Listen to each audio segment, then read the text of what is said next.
About 40 people came to Morgan City Hall on Monday for a Unity for the Community rally, conceived as a way to bring people together after the shootings in Minnesota, Baton Rouge, and Dallas.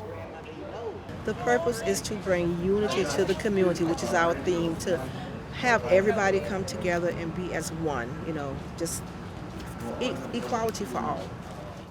Well, when I saw the Alton Sterling shooting, it really broke my heart, because one of my favorite sayings is too much law and not enough justice. That's my motto.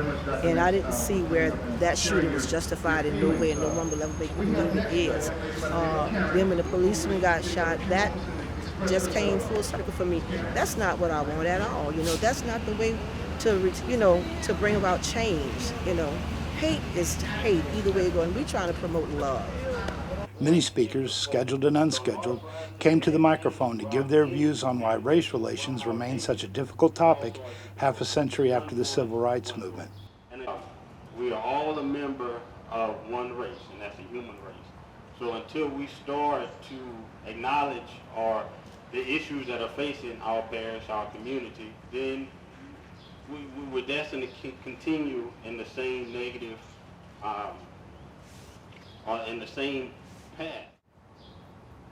Ladies and gentlemen, we have to vote. We have to get out. We have to press the issue and make sure that the people that we put into positions reflect the way that we feel, reflect the way of the issues that we want to be fought, reflect our thinking, reflect our values. I know a lot of people are talking about we need to love, but first we have to have respect. We have to have respect for each other, and we have to have an appreciation for one another. And that's basically what I see, I respect policemen. Policemen get up every day, they put that uniform on, and they go out to protect us in the community. But I also respect the opinion of people who have been oppressed, who don't necessarily see policemen in that light. So that's where the disconnect is. I don't have anything else, guys, but I want to say that I love all of you. As I said to the paper, that I don't believe we need to wait until we wake up one morning. Everybody thinks that this can't happen in Morgan City. I'm sure that the people in Baton Rouge believe that it couldn't happen there, and every other incident that happened. I don't know the exact count of police officers in the United States that has to get up every morning, and it has to deal with a society where in our homes, it's sad to say that the government really promotes broken families. It's people receive more fundage if they have a broken family. If I truly believe that if more people would come together to try to help these families that are in need and that are growing up, with not against moms, but that are growing up, without father figures, and is not being showed the right way, and that has, really doesn't have respect for others, and that's in all colors, brown, black, white, all of us. There's too much hatred that's being spewed through the media. Till we can identify and unify together, we can never fix this problem. Fear drives evil, and some people just bait those fears. We got to be above that. I had this discussion just last weekend, before the tragedy in Baton Rouge. There's always been in this country a disparity between treatment of the races. We all know that. But some people want to say that that's the thing of the past, and we know that it's not. There's some that want to make it worse than it ever was before. We can't let that happen. It's up to us. A few minutes ago, the young man with the American flag asked me why don't I put my flag down. It's okay. On my shirt, it says Black Lives Matter.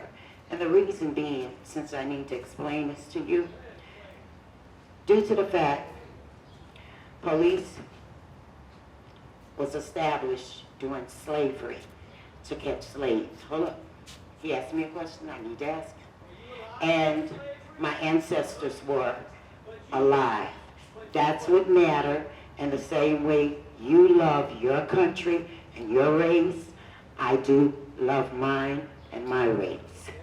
We have to establish with the chief of police in the neighborhood, the community leaders, get together and come on one page. Because some of the harassment is overwhelming for the young black youth. Young black men can't walk from their mama house to the grocery store without being harassed.